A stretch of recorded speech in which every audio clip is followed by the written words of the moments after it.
आज इस वीडियो में हम सीखेंगे अफ़गानी सलवार की कटिंग और स्टिचिंग करना। इसके लिए हमने 2.25 मीटर कपड़ा ले लिया है और नाप हमारा कुछ इस तरह है। कटिंग करते टाइम हमें 2 ही नाप चाहिए। अफ़गानी सलवार बनाना बहुत ही आसान है और ये बहुत ही कम समय में बनके तैयार हो जाती है। अब कपड़े को 4 तह में बिछाने के बाद बंद भाग हमने अपनी तरफ ले लिया है, खुला भाग दूसरी तरफ है। सबसे पहले लगाएंगे नीचे की तरफ कपड़े को सीधा करने के लिए एक निशान, फिर 1 इंच कपड़ा छोड़ते हुए हम दूसरा निशान लगा लेंगे। इसके बाद लेंगे हम लेंथ का निशान। लंबाई हमारी 40 है। अफ़गानी सलवार में हम मोहरी अलग से जोड़ते हैं, तो मोहरी का माइनस करते हुए हम अपनी लेंथ का निशान ले लेंगे। यहाँ पे हमारी 40 थी, तो 40 में से हम 2.5 की मोहरी रखेंगे नीचे, 37.5 हो गया। आधा इंच हम इसमें मोहरी की तरफ मार्जिन रखेंगे, तो 38 पे हमने ये निशान लगा लिया है। यहाँ पे एक बात ध्यान देनी है, जितनी चौड़ी हम मोहरी लगाएंगे उतना ही हमें लंबाई में से कम कर लेना है। अब हमें लेना है कमर का निशान। कमर के निशान के लिए हमें करना है यहाँ पे हिप का चौथाई हिस्सा और प्लस उसमें लूजिंग देनी है हमें 2.5 इंच की। आप चाहें तो लूजिंग यहाँ पे बढ़ा भी सकते हैं, 3 से 4 इंच तक कर सकते हैं। हमारे मेजरमेंट में हिप साइज 42 था, 42 का चौथा हिस्सा 10.5 प्लस मैंने यहाँ पर 2.5 इंच की लूजिंग दी है, तो यहाँ मैं 13 पे निशान लगा रही हूँ।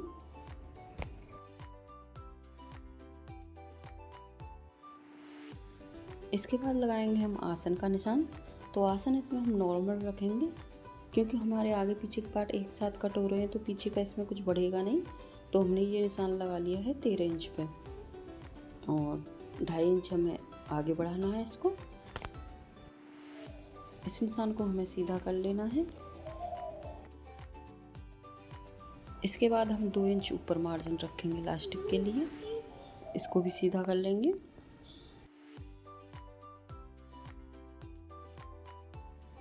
फिर हमें लगा लेनी है गोलाई। इसके बाद लेनी है हमें मोहरी की चौड़ाई। तो मोहरी की चौड़ाई मैं यहाँ पर 16 इंच रख रही हूँ। मुझे प्लेट नॉर्मल ही चाहिए, अगर आपको ज़्यादा प्लेट चाहिए तो यहाँ पे आप इस चौड़ाई को बढ़ा लें। अब हमें इन निशानों को मिला लेना है।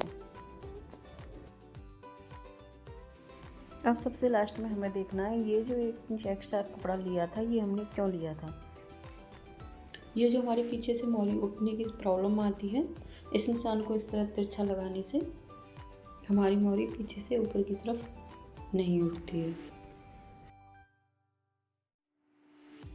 ये हमारे निशान कंप्लीट हो गए हैं। चलिए फिर से एक बार हम लेंथ चेक कर लेते हैं। लंबाई हमारी 40 थी, 2.5 इंच की मोहरी अलग से लगाएंगे, तो 2.5 इंच अंदर फोल्ड करके इंची टेप को रबड़ वाले निशान से नीचे रखते हुए चेक करेंगे। ये आ रही है हमारी 40.5, तो आधा इंच जो यहाँ पर नीचे एक्स्ट्रा आ रही है वो हमारी नीचे सिलाई में चली जाएगी, तो हमारी कंप्लीट सलवार 40 की बनके तैयार हो जाएगी। इसके बाद कर लेते हैं हम इसकी कटिंग।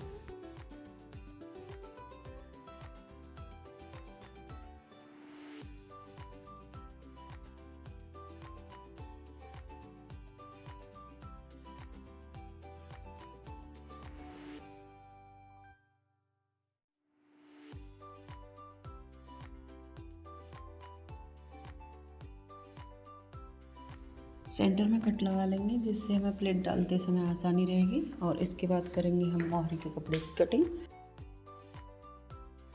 मोहरी की गोलाई हमें डबल में 6 इंच रखनी है और 2 इंच मार्जिन रखेंगे। गोलाई हम 8 इंच ले लेंगे और 2.5 इंच की तैयार मोहरी है, आधा इंच ऊपर मार्जिन लेते हुए हम 3 इंच की चौड़ाई रख लेंगे। नीचे हमारा बंद भाग है, इसलिए हमने नीचे मार्जिन नहीं लेना है। ये हमने दोनों मोहरी के लिए कपड़ा एक साथ कटिंग कर लिया है।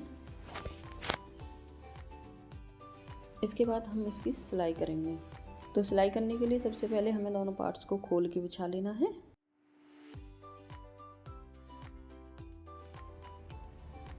और यहाँ से आसन वाली साइड दोनों तरफ हमें ये सिलाई लगा लेनी है। सबसे पहले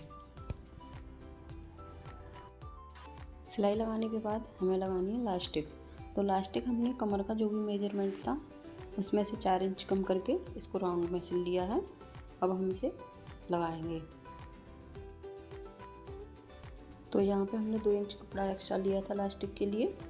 2 इंच वाले निशान से नीचे रखते हुए इसको ऐसे फोल्ड करके और यहाँ पे पिन लगा लेनी है।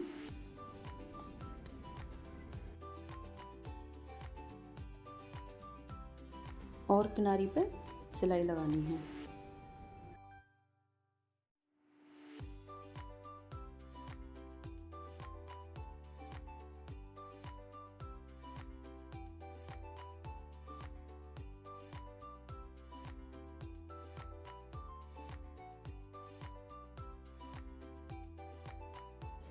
सिलाई लगाने के बाद हमको इस तरह खींच के बराबर कर लेना है और सेंटर मिला लेना है इस तरह। और इसके बाद हमें एक सिलाई ऊपर से लगा देनी है इसके सेंटर में। सिलाई में इलास्टिक को खींचते हुए लगानी है इस तरह।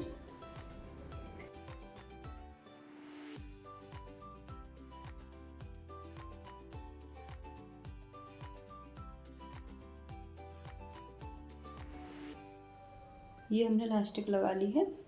इसके बाद लगाएंगे हम मोहरी। तो सबसे पहले हमने मोहरी का जो कपड़ा लिया था उसको नीचे रखते हैं। ऊपर से हम चुन्नट वाले पार्ट को रखेंगे जिस पार्ट में हमें प्लेट लगानी है। 2 इंच तक हमें सीधी सिलाई कर लेनी है जितना हमने मार्जिन लिया था। उसके बाद हमें प्लेट डालनी है।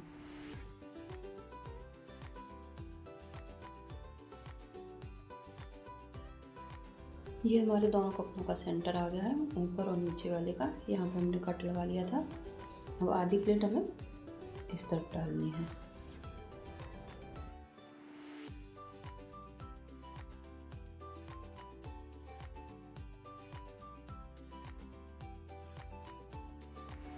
इसके बाद हमें मोहरी के कपड़े को ऊपर की तरफ पलट लेना है और मोहरी में हम ये फॉर्म यूज करेंगे और हम इसमें लेस भी लगाएंगे।